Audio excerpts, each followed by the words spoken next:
जय माता लक्ष्मी। मित्रों, क्या आपको पता है कि स्त्रियां आप सभी से कब तक प्रेम करती हैं? समस्त पत्नियां अपने पति से कब तक प्रेम करती हैं और स्त्रियां कितनी उम्र तक अपने पतियों से प्रेम करती हैं? मित्रों, आप सभी ने कहीं ना कहीं देखा होगा कि लोग अपनी पुत्री की शादी किसी धनवान घर में ही करते हैं। वह यही सोचते हैं कि मेरी पुत्री जब उस धनवान घर में जाएगी तो अपना एक सुखी जीवन व्यतीत करेगी। परंतु मित्रों, ऐसा कुछ नहीं कहा जा सकता कि उसकी पुत्री एक सुखी जीवन व्यतीत करेगी या दुखी जीवन व्यतीत करेगी। तो मित्रों, आज का प्रसंग बहुत ही रोचक मंद है। मित्रों, आज की इस वीडियो में आप सभी को एक सच्ची घटना बताने वाले हैं। इस घटना के माध्यम से आप सभी को पता चलेगा कि स्त्रियां कब तक पुरुषों से प्रेम करती हैं। मित्रों, आप सभी को पता है कि आज के कलयुग के समय में हमारे सभी पुत्र या पुत्री किसी न किसी से बातें किया करते हैं और जाने अनजाने में किसी न किसी से प्रेम कर बैठते हैं और दोनों के बीच प्रेम हो जाने के बाद कोई संभव नहीं होता कि उन दोनों की शादी हो जाए। मित्रों, जब उन दोनों की शादी नहीं होती तो दोनों प्रेम के वशीभूत होकर अपने घर परिवार को छोड़कर भाग जाते हैं और कहीं पर बसेरा कर लेते हैं और शादी भी कर लेते हैं। मित्रों, आज के कलयुग के समय में ऐसी चर्चाएं हर कहीं सुनने को मिलती हैं। मित्रों, आज के कलयुग के समय में यह सब होना आम बात है। मित्रों, आज आप सभी को बताएंगे कि वह कौन सी स्त्रियां हैं जो अपने पति को मरते दम तक प्रेम करती हैं और वह कौन सी स्त्रियां हैं जो अपने पति के होते हुए भी पराया पुरुष की ओर आकर्षित रहती हैं और अपने पति से दिखावे मात्र के लिए प्रेम करती हैं। तो मित्रों, आप सभी को वीडियो को शुरू से लेकर अंत तक देखना होगा, तभी मित्रों आप सभी को पता चल पाए कि कौन सी स्त्रियां अपने पति से कब तक प्रेम करती हैं। मित्रों, कथा को आगे जानने से पहले वीडियो पर पहली बार है तो वीडियो को लाइक कर दीजिए और साथ में चैनल को भी सब्सक्राइब कर दीजिए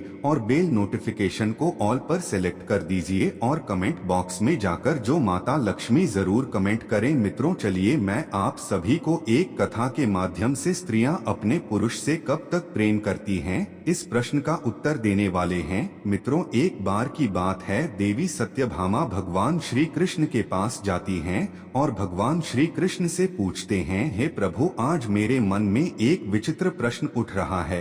तभी भगवान श्री कृष्ण जी कहते हैं, हे देवी, तुम्हारा प्रश्न क्या है? तुम अपना प्रश्न निसंकोच होकर पूछ सकती हो। तब देवी सत्यभामा कहती हैं, हे प्रभु, मेरा प्रश्न यह है कि समस्त स्त्रियां या पत्नियां अपने पति से कब तक प्रेम करती है और कितनी उम्र तक प्रेम करती हैं। मित्रों, यह बात सुनकर भगवान श्री कृष्ण जी कहते हैं, हे देवी, आज आपने अति उत्तम प्रश्न किया है। यह प्रश्न समस्त पुरुषों के लिए है कि स्त्रियां उनसे कब तक प्रेम करती हैं। हे देवी, मैं तुमको इस प्रश्न का उत्तर एक कथा के माध्यम से देने वाला हूँ। हे देवी, इस कथा को तुमको शुरू से लेकर अंत तक पूरे मन से सुनना होगा। आगे देवी सत्यभामा कहती हैं, हे प्रभु, आपके मुख से वह कथा सुनना कितनी सौभाग्य की बात है। आगे भगवान श्री कृष्ण जी कहते हैं, हे देवी, इस कथा को जो पूरा सुनता है उसके घर में सदैव माता लक्ष्मी का वास होता है और भगवान शनिदेव की छत्र छाया उसके ऊपर हमेशा बनी रहती है। और जो भी इस कथा को अंत तक नहीं सुनता है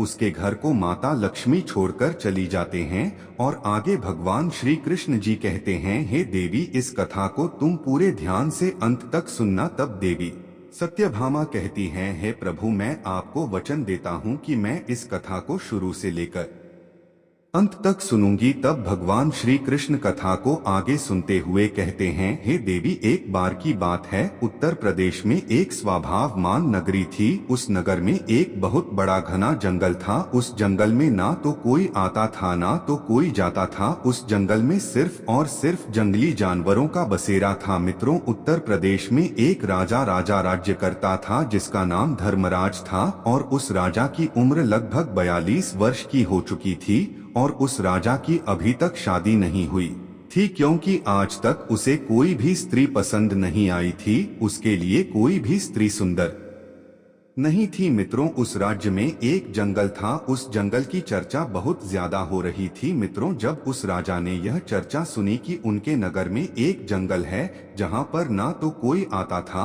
और ना ही कोई जाता था और उस जंगल में सिर्फ जंगली जानवर ही रहा करते थे, मैं तो वह खबर सुनकर राजा उस नगर के जंगल में जाने का निर्णय लेता है और वह अपने मंत्रियों को आदेश देकर एक अश्व तैयार करवाता है और वह राजा उसे अश्व पर बैठकर उस नगर के जंगल के लिए रवाना हो जाता है मित्रों। वह राजा जब उस जंगल में प्रवेश करना ही वाला था तभी उस जंगल के किनारे उसे एक कुटिया दिखाई देती है। तब वह राजा सोचता है कि मैंने सुना था कि इस जंगल में ना ही तो कोई आता था और ना ही तो कोई जाता है, तो यहाँ पर यह कुटिया कैसे। तब वह राजा उस कुटिया को बड़े ध्यान से देख रहा होता है तो वहाँ पर उसे एक सुंदर स्त्री दिखाई देती है।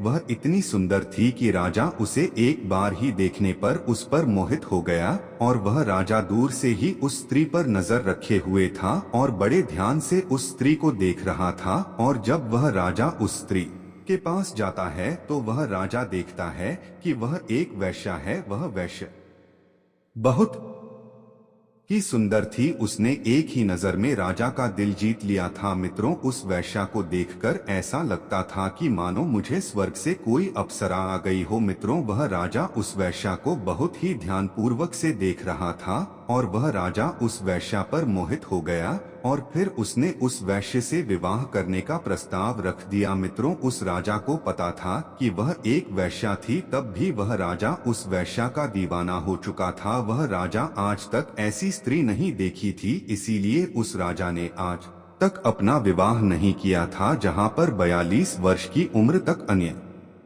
राजाओं की 3-3 4-4 रानियां हो जाया करती थी, वहां पर इस राजा ने अभी तक अपना विवाह नहीं किया था। और जब वह राजा उस वैश्या पर मोहित हो गया और विवाह का प्रस्ताव रखने के बाद वह राजा कहता है कि हे देवी, मैं आपके बिना अब एक पल भी नहीं रह सकता हूँ, इसलिए हे देवी आप कृपा करके मुझसे विवाह कर लीजिए। और आगे वह राजा कहता है कि हे देवी, मुझे पूरी तरह से मालूम है कि आप एक वैश्या हैं। तब वह वैश्या कहती है महाराज, मैं एक वैश्या हूँ, मैं किसी से भी प्रेम नहीं कर सकती, क्योंकि महाराज वैश्या का कोई भी धर्म नहीं होता है और वेश्याएं सिर्फ और सिर्फ धन से प्रेम करती हैं। वेश्याओं को जहां पर धन अधिक मिलेगा वहीं पर वैश्या जाएगी। क्या महाराज आपको पता है कि हमारे जीवन में आपके के जैसे हजारों लोग आते हैं और मेरे ऊपर सैकड़ों लाखों स्वर्ण मुद्राएं लुटा कर चले जाते हैं। आगे वह राजा कहता है, हे देवी, मैं आपके कहने का मतलब नहीं समझ पाया हूँ कि आप कहना क्या चाहती हैं। हे देवी, कृपा करके आप मुझे विस्तार से बताएं। तब वह वैश्या कहती है, हे राजन, मैं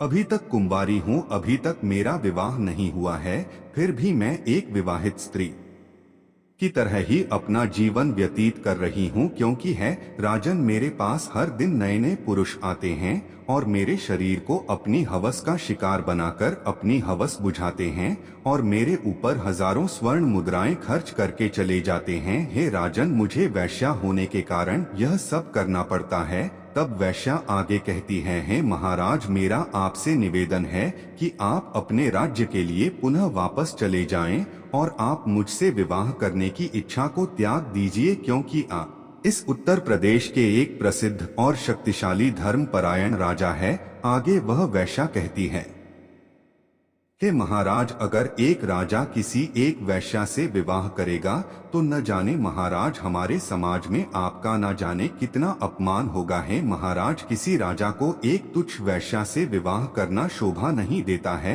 आगे राजा से कहती है, हे राजन, न जाने कितनी राजकुमारियां आपको मुझसे भी सुंदर सुंदर मिल जाएंगे। आप उन राजकुमार के साथ विवाह करके अपना एक सुखी जीवन व्यतीत कर सकते हैं। और हे राजन, अगर रही बात मुझसे शादी करने की तो आप मेरे शरीर का एक बार भरपूर आनंद लेने के बाद आप अपने राज्य में वापस लौट जाएं। आगे वह राजा कहता है, हे देवी, मैं आपके बारे में सब कुछ तो जानता हूँ, फिर भी मैं आपकी सुंदरता पर मोहित हो चुका हूँ। मैं किसी भी हालत में आपसे विवाह करना चाहता हूँ। मित्रों, वह राजा उस वेश्या की सुंदरता पर पूरी तरीके से मोहित हो चुका था और उसके प्रेम में अंधा हो चुका था और उस राजा को अब खुद पर नियंत्रण नहीं हो रहा था। मित्रों, फिर उस राजा की जिद पर उस वेश्या ने कहा है, राजन ठीक है, मैं आपसे विवाह करने के लिए तैयार हूँ। मैं आपसे विवाह अवश्य ही करूंगी, मैं आपकी रानी अवश्य बनूंगी। परंतु महाराज, मेरी कुछ शर्तें हैं जिन शर्तों को आपको मंजूर करना होगा। अगर आप मेरी इन शर्तों को मंजूर कर लेते हैं तब मैं आपसे विवाह कर लूंगी और मैं आपकी रानी बन जाऊंगी। तब वह राजा कहता है, हे देवी, आप अपनी शर्त बताएं, मैं आपकी शर्तें अवश्य मानूंगा। आगे वह वेश्या कहती है कि हे महाराज, मेरी वृद्ध माता और पिता है, आपको इन्हें अपने राजमहल में ले जाना होगा और मेरे माता पिता की अच्छी तरीके से देखभाल करनी होगी। और अगर मेरे माता पिता को कभी भी कुछ भी हो गया, कोई भी परेशानी हो गई, तो मैं आपके राजमहल को छोड़कर चली आऊंगी।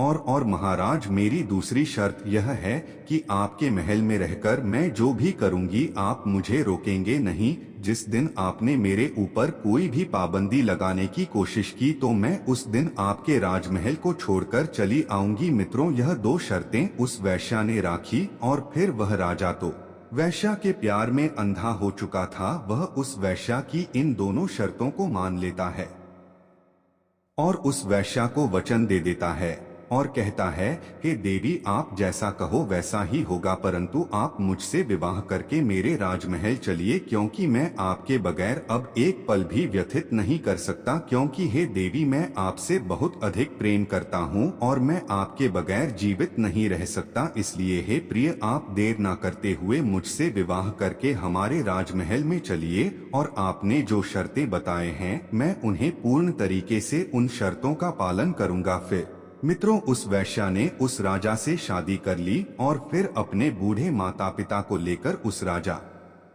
के साथ विवाह आदि संपन्न करके वहां से राजमहल के लिए प्रस्थान कर जाती है। और वह राजा उस वेश्या को लेकर अपने राजमहल में आ जाता है और वहीं पर दोनों एक साथ महल में रहने लगते हैं और उस वेश्या के बूढ़े माँ बाप को एक सुंदर से कमरे में छोड़कर और सैनिकों को कुछ आदेश देकर वहां से चला आता है। और मित्रों, जब यह बात वहां की प्रजा तक पहुंचती है तब प्रजा को यह मंजूर नहीं था कि हमारे महाराज किसी एक वेश्या के साथ रहे। हमारे महाराज के लिए तो हजारों रानियां लाइन लगाकर खड़ी हो जाएंगी, परंतु हमारे महाराज ने एक वेश्या से विवाह कर लिया। मित्रों, उधर वह राजा उस वेश्या से विवाह करने के बाद उस वेश्या के साथ प्रेम पूर्वक अपना जीवन व्यतीत करने लगा। मित्रों, वह राजा अब तो राज दरबार भी लगाना भूल चुका था, क्योंकि मित्रों वह राजा उस वेश्या के प्यार में इतना अंधा हो चुका था कि वह अपनी पत्नी को छोड़कर कहीं नहीं जाता था। वह राजा दिन और रात अपनी पत्नी के साथ व्यतीत करता था और पूरी प्रजा मंत्रीगढ़ राजा के इस हरकत से बहुत नाराज थे। मित्रों, अब वह राजा राज दरबार लगाना भूल चुका था। अब प्रजा को कुछ समझ में नहीं आ रहा था और एक मंत्री राजा को बहुत समझता था, परंतु उस मंत्री के समझाने के बाद भी उस राजा को कुछ भी समझ में नहीं आ रहा था। फिर कुछ मंत्रियों ने मिलकर आपस में विचार विमर्श किया और अपने नगर के कुछ सतर्क चोरों को बुलाया और उन चोरों से कहा कि तुम्हें उस वेश्या की बूढ़े माँ बाप की हत्या कर देनी होगी। इसके लिए मैं तुम्हें 5 लाख स्वर्ण मुद्राएं देता हूँ। जब उन चोरों ने 5 लाख स्वर्ण मुद्राएं पाने की बात सुनी तो वह चोर मंत्रियों से बोले कि मंत्री जी, आज आपका काम हो जाएगा। आज रात में मैं उस वेश्या की बूढ़े माता और पिता की हत्या कर दूंगा। तो मित्रों, जैसे से ही आधी रात हो चुकी थी और रात का तीसरा प्रहर चल रहा था, तभी उन चोरों ने छुपते छुपाते राजमहल में प्रवेश किया और उस वैसे के बूढ़े माँ बाप के कक्ष में जा पहुंचे। उन दोनों को मौत के घाट उतारने ही वाले थे, तभी बूढ़े माता पिता जोर जोर से चोर चोर चिल्लाने लगी। तभी उन चोरों ने बिना कोई देरी किए उन दोनों को मारकर वहां से भाग जाते हैं। जब उस वैश्या ने अपने बूढ़े माता पिता की आवाज सुनी तो उसने महाराज से कहा, हे राजन, लगता है हमारे माता पिता को कोई समस्या है। तब वह वैश्या और राजा धर्मराज उनके माता पिता के कमरे में जाते हैं तो वहां पर देखते हैं कि उनके माता और पिता की मौत हो चुकी है और मौत करने वाला वहां से भाग गया है। फिर मित्रों, वह राजा उन चोरों को थोड़ा सा देखता है और उनके पीछे पीछे भागने लगता है। वह अपने पूरे महल में उनके पीछे पीछे भागता है। फिर वह चोर उस राजमहल से निकलकर जंगल की तरफ भाग जाते हैं। फिर वह राजा लौटकर उसी कक्ष में आ जाता है। मित्र, उस वैश्या ने राजा को उस कक्ष में आया हुआ देखकर उस वैश्या ने महाराज से कहा, महाराज, अब मैं क्या करूं? तब उस राजा ने कहा, हे देवी, मैं अपना वचन हार चुका हूं। हे देवी, मैंने आपको जो वचन दिया था, आपकी जो 2 शर्तें थी, मैं आपकी उन शर्तों को पूरा नहीं कर पाया। आगे वहां राजा कहता है, हे देवी, मैं तो आपकी शक्ति पूरी नहीं कर पाया हूँ। अब आपके मन में जो आए वही करिए। मित्रों, उस वैश्या ने राजा की यह बात सुनकर राजा से कहती है, हे महाराज, ठीक है, मैं अपने शर्त के अनुसार मैं आपके राजमहल को छोड़कर जा रही हूँ। मित्रों, फिर वह वैश्या उस राजा के राजमहल को छोड़कर अपनी कुटिया की तरफ निकल जाती है।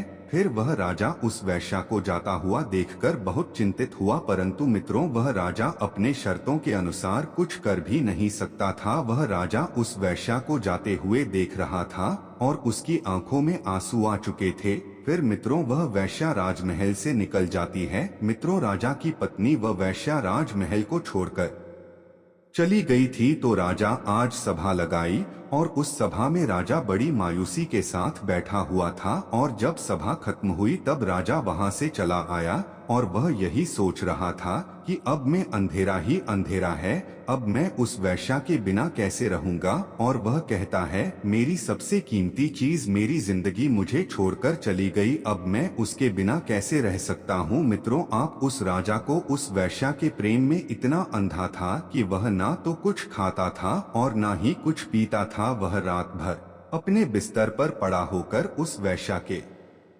बारे में सोचा करता था। उसको रात भर नींद नहीं आ रही थी। मित्रों, इसी तरह धीरे धीरे कुछ दिन व्यतीत हुए। मित्रों, अब तो वह राजा पूरे दिन अपने बिस्तर पर पड़ा रहता था और वह मन ही मन सोचता है कि मेरा चयन और सुख सब कुछ मुझसे छीन लिया गया, और कहता है मेरे पास से सब कुछ चला गया। मित्रों, अब वह राजा उस वैश्या के लिए बड़े ही परेशान हो रहा था। मित्रों, अब उस राजा को अपने आप को संभाल नहीं जा रहा था और एक दिन वह अपना अश्व पर बैठकर इस जंगल की तरफ, जहां पर वैश्या की कुटिया थी, वहां के लिए रवाना हो गया। मित्रों, इधर वह राजा उस वैश्या की कुटिया के पास पहुंचता है और उस वैश्या के सामने जाकर राजा उस वैश्या से कहता है कि हे प्रिय, आप हमारी पत्नी हैं और आपने अपनी शर्त के अनुसार आप हमको छोड़कर चली गई, और है प्रिय, आप जब से मुझे छोड़कर आई हैं तब से मेरा सुख और चयन सब कुछ छीन गया है।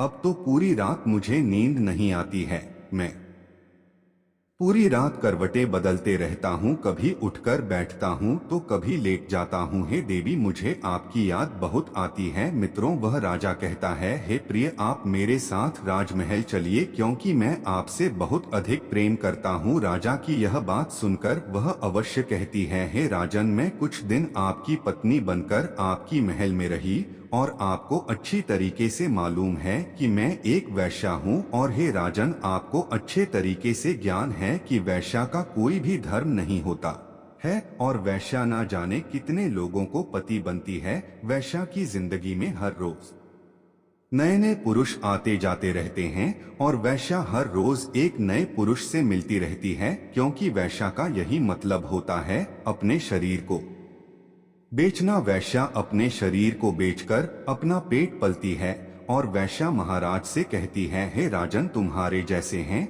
न जाने कितने हवस के पुजारी मेरे द्वारा पर आते रहते हैं और मेरे शरीर का भरपूर आनंद लेते हैं और मुझे हजारों स्वर्ण मुद्राएं देकर यहाँ से चले जाते हैं। आगे वह वैश्या कहती है, हे राजन, मैं आपकी शर्त के अनुसार आपकी रानी बनकर आपके महल में रही, परंतु आपने मेरी शर्तों को पूरी नहीं कर सके, इसलिए मैं आपकी राजमहल को छोड़कर चली आई हूँ। हे महाराज, अब जिद ना करें, आप वापस अपने महल में चले जाएं, अब मैं पुनः वापस नहीं जा सकती हूँ। वैश्या की यह बात सुनकर वह राजा कहता है, हे देवी, मैं आपके बगैर नहीं रह सकता हूँ। आगे बात वैश्या कहती है, हे महाराज, आप हमारे प्रेम में बहुत ही ज्यादा पागल है। यह सब एक महाराज को शोभा नहीं देता, क्योंकि आप महान राजा हैं। हे महाराज, मैं आपको कुछ ज्ञान की बातें बताने वाली हूँ, कुछ अच्छी जानकारी देने वाली हूँ। हे महाराज, यह बातें आप पूरे ध्यान से सुनना है। महाराज, यह 3 बातें आप अपने जीवन में उतार लेना है। महाराज, मेरी पहली बात यह है कि आप जो प्रेम कर रहे हो यह एक राजा को शोभा नहीं देता कि एक वैश्या से प्रेम करें, उसे अपनी पत्नी बनाए। यह शोभा नहीं देता, क्योंकि वह राजा होता है, और एक राजा किसी वैश्या के प्रेम में पागल हो जाए, उसे यह शोभा नहीं देता है, क्योंकि कहते हैं ना वैश्या का कोई धर्म नहीं होता है। वैश्या तो अपने जीवन में पता नहीं कितने पाप कर देती है, वह ना जाने कितने पुरुषों की हवस का शिकार बनती है। हे महाराज, मैं किसी ना किसी पुरुष का शिकार रोज बनती हूँ, इसलिए महाराज, आप हमारी बदन के लिए बड़े अच्छे तरीके से समझ लीजिए, आप हमारे प्रेम में अंधे ना बने। और वह वैश्या आगे कहती है, महाराज, मेरी दूसरी बात यह है कि मैं एक वैश्या हूँ, मेरा कोई धर्म नहीं है, लेकिन समाज स्त्रियों का एक धर्म होता है। समाज की स्त्रियों की एक रीति रिवाज होती है, उन स्त्रियों के साथ आप विवाह करके धर्म का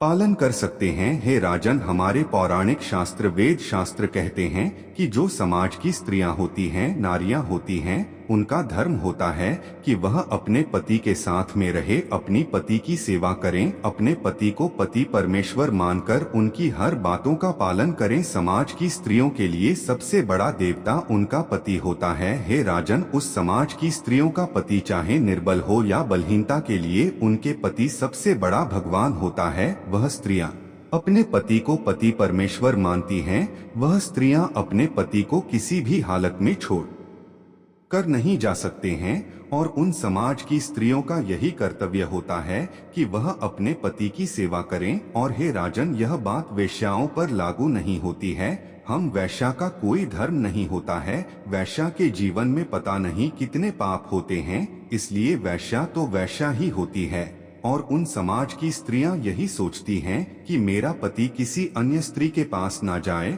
और किसी अन्य स्त्री को अपने शिकार ना बनाए, क्योंकि समाज की स्त्रियों का पुरुष अगर किसी अन्य स्त्री के पास जाता है तो उनके घर में लड़ाई झगड़ा होने लगते हैं।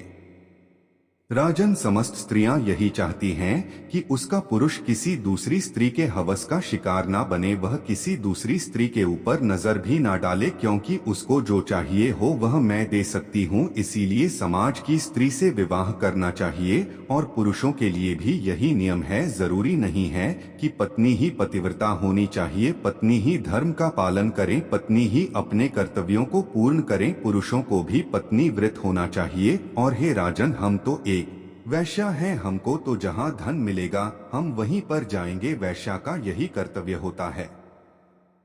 वैश्या अपना पेट पालने के लिए अपने शरीर को बेचकर अपना पेट पालती है। हे राजन, वेश्याओं को जहां पर अधिक धन मिलता है वैश्या उन्हीं की रानी बन जाते हैं, और जितने समय के पैसे मिलते हैं उतनी ही समय की रानी बनती है। उसके बाद जब उस पुरुष का समय समाप्त हो जाता है तब दूसरे पुरुष की बारी आती है, उससे भी धन मिलता है। हे राजन, वैश्या का तो काम है कि अपने आप को बेचना, दूसरों की प्रतिदिन रानी बनना। इसलिए हे राजन, हम जैसी वैश्या का कोई धर्म नहीं होता है। और जो समाज की स्त्री और नरिया का धर्म होता है, उन्हें अपने पति और बच्चों को छोड़कर नहीं जाना चाहिए। और मान लीजिए यदि पति के पास धन की कमी है और उस पति के पास पैसे कमाने का कोई जरिया नहीं है, तो पत्नी को अपने पति को छोड़कर नहीं जाना चाहिए। यह नहीं कि जब उसके पति के पास धन कम हो या धन ना हो तो वह स्त्री अपने पति और बच्चों को छोड़कर किसी धनवान पुरुष के पास चली जाए। हे राजन, पति चाहे निर्धन क्यों ना हो, पत्नी को अपने धर्म का पालन अवश्य करना चाहिए, अपने पति के साथ रहना चाहिए, अपने पति की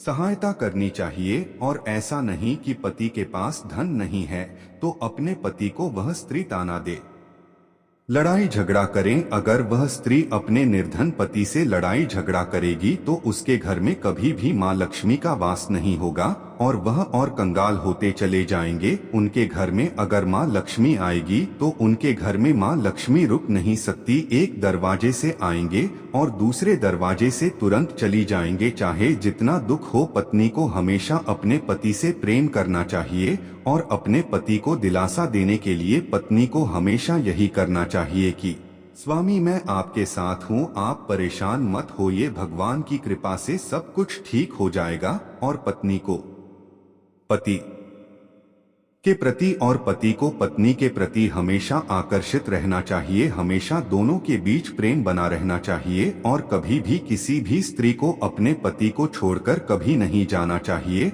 और पति को भी अपनी पत्नी को कभी छोड़कर नहीं जाना चाहिए। हे राजन, आज के समय में समस्त पति और पत्नी के बीच में छोटी छोटी बातों पर छोटी मोटी लड़ाई झगड़े होते रहते हैं, परंतु एक दूसरे के प्रति प्रेम बराबर रहता है। और इतना समझ जाइए कि अगर जब पति और पत्नी के बीच में जो लड़ाई होती है वह बातें अगर आसपास के पड़ोसियों के पास पहुंचती हैं तो समझ जाइए कि पति और पत्नी दोनों एक साथ अब नहीं रह सकते। तब वहां पर पति को पत्नी के प्रति प्रेम नहीं होता है और पति को और पत्नी को पति के प्रति प्रेम नहीं होता है। वहां पर पत्नी और पति एक दूसरे से अलग हो जाते हैं। और मित्रों, समाज की स्त्रियों का यही धर्म होता है कि वह स्त्रियां अपने पति के साथ मिलजुल कर रहे और पत्नियों को हमेशा अपने पति के आज्ञा का पालन करना चाहिए। हाँ, वहां पर पत्नियों का पालन नहीं करना चाहिए। जहां पर पति की बात गलत हो, पति आपसे गलत काम करवाता हो, वहां पर आप अपने पति का पालन नहीं करना चाहिए। मित्रों, आप लोगों को ये कथा अवश्य अच्छी लगी होगी और मित्रों वीडियो पसंद आई हो तो वीडियो के कमेंट बॉक्स में जय माता लक्ष्मी कमेंट जरूर करें और चैनल को सब्सक्राइब जरूर करें। तो मित्रों, मिलते हैं किसी और कथा के साथ। धन्यवाद।